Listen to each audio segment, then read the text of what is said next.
one of the most positive people you ever meet, right?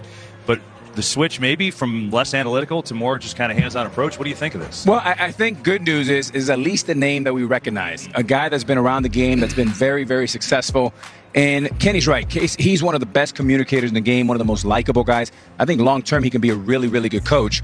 My bigger question is the macro. If you're the New York Yankees and you've won 27 World Championships and you go into this dive analytics and you're 0 for 15, I would throw all that analytics in the garbage and get back to playing hard school Yankee baseball, which for some reason we've divorced, and it's just bad.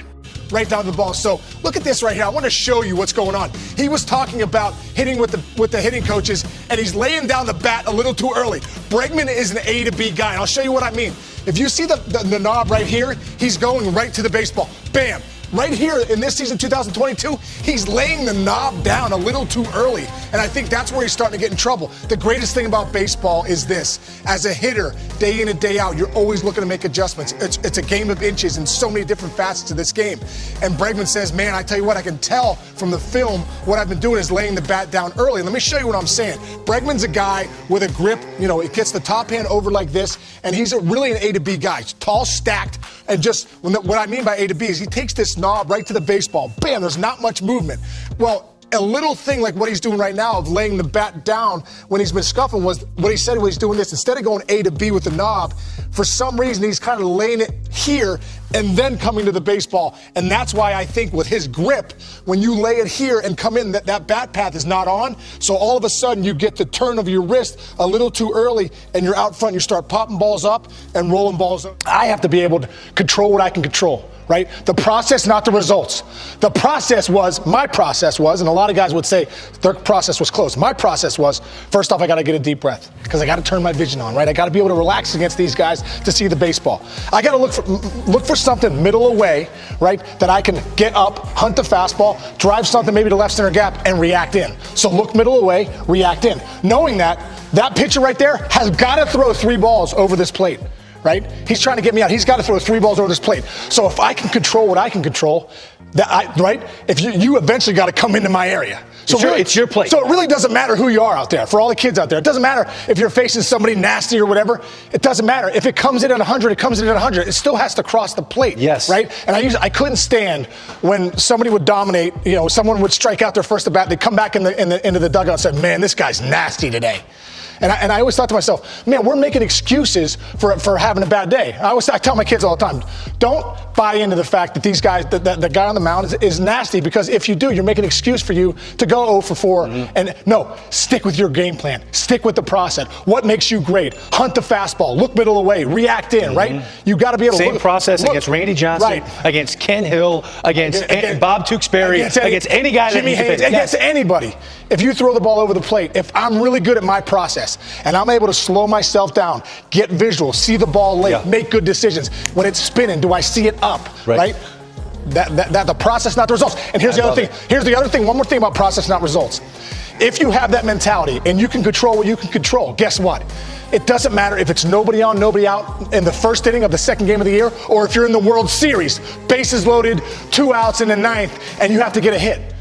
Nothing matters but what your process is at the plate. I always think to myself, these modern players, these kids that come up to the big leagues are so young. None of them think like you because you're so unique in terms of how you approach the mental side. Hey guys, and welcome back to Anzo. In today's video, we will be talking about the firing of Dillon Lawson, the Yankees' beloved hitting coach for the last, I would say, year and a half or so, that he came up with this strategy of just hitting strikes hard and analytics and things like that. And has it worked out?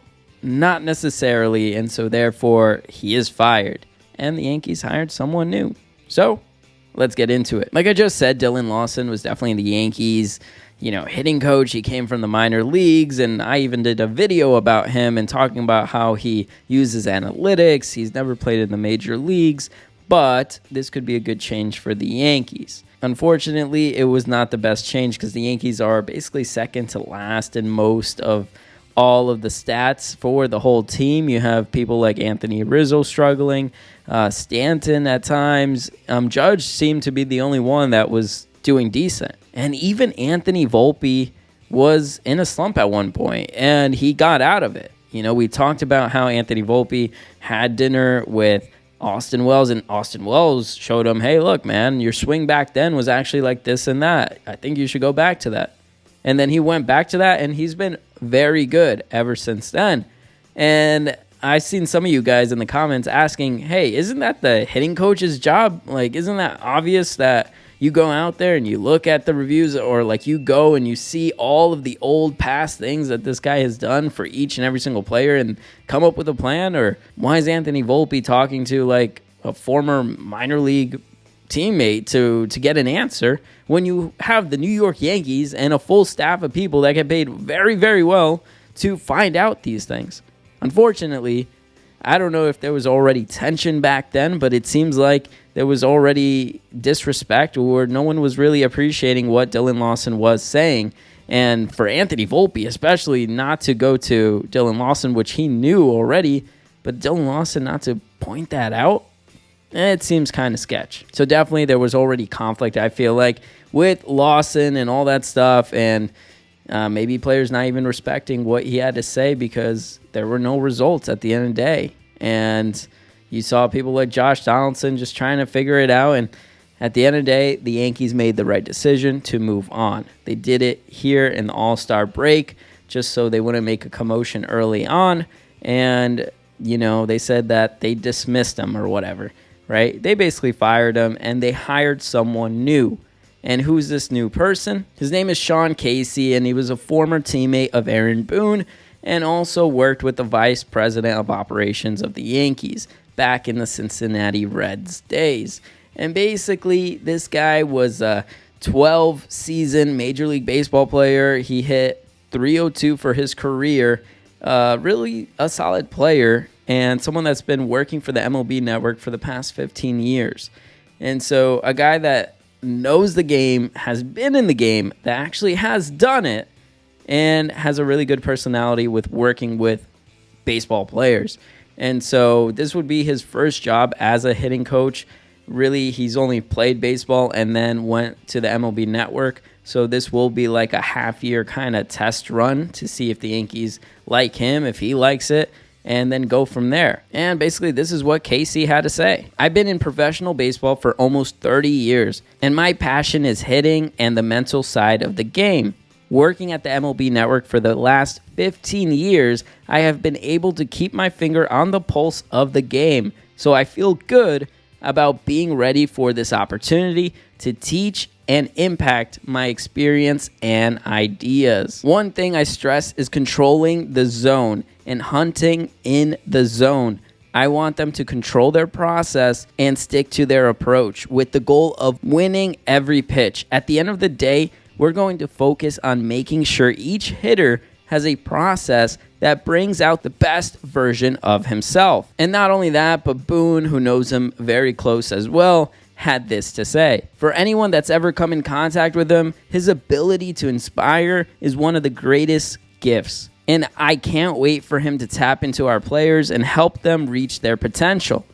And there's no doubt in my mind that he will have a tremendous impact on our team. So definitely high hopes for Sean Casey to come out and really help this offense. Really, any change could help this offense. So I wouldn't be surprised if the Yankees start seeing a difference in their offense the second half, and hopefully it does, and we find a solution there. But that's not going to be the only thing the Yankees need to do. The Yankees definitely need to get another bat, really just give life to this, and this is a good step forward for sure. This is like the first time Brian Cashman has ever fired a hitting coach. It looks like the Yankees do have it in them to make some changes, and it's good to see the Yankees go to some really solid, proven baseball players and see if they can teach the Yankees something.